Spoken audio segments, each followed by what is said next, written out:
চন্দনাইশ পৌরসভার আধুনিকায়ন এবং নাগরিক সেবা নিশ্চিত করতে ২০ বছর মেয়াদী মহাপরিকল্পনার অন্তর্বর্তী প্রতিবেদন উপস্থাপন করা হয়েছে।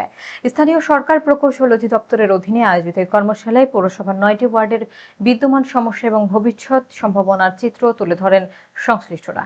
বিস্তারিত দেখুন ইয়াসিন ইসলাম হৃদয়ের প্রতিবেদনে। চট্টগ্রামের চন্দনাইশ পৌরসভার পরিকল্পিত উন্নয়নে গ্রহণ করা হয়েছে ২০ বছর মেয়াদী মহাপরিকল্পনা।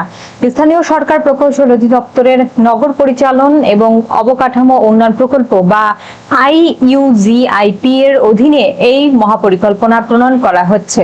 বুধবার পৌরসভার হলরুমে আয়োজিত এক কর্মশালায় প্রকল্পের অন্তর্বর্তী প্রতিবেদন উপস্থাপন করে পরামর্শ প্রতিষ্ঠান সেলটেক কনসালটেন্সি প্রাইভেট লিমিটেড উপজেলা নির্বাহী অফিসার ও পৌর প্রশাসক মোহাম্মদ আব্দুর রহমানের সভাপতিত্বে অনুষ্ঠানে পৌরসভার ৯টি ওয়ার্ডের নাগরিক দুর্ভোগের নানা চিত্র উঠে আসে।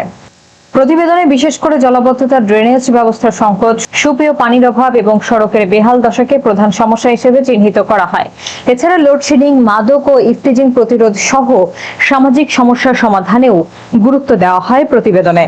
কর্মশালায় উপজেলার স্বাস্থ্য কর্মকর্তা, শিক্ষা কর্মকর্তা এবং থানার প্রতিনিধি সহ স্থানীয় সুধীজনরা উপস্থিত ছিলেন। অংশগ্রহণকারীরা আশা প্রকাশ করেন, এই পরিকল্পনার সঠিক বাস্তবায়নের মাধ্যমে চন্দনাইশ একটি আধুনিক এবং বাসযোগ্য মডেল পৌরসভায় রূপান্তরিত হবে।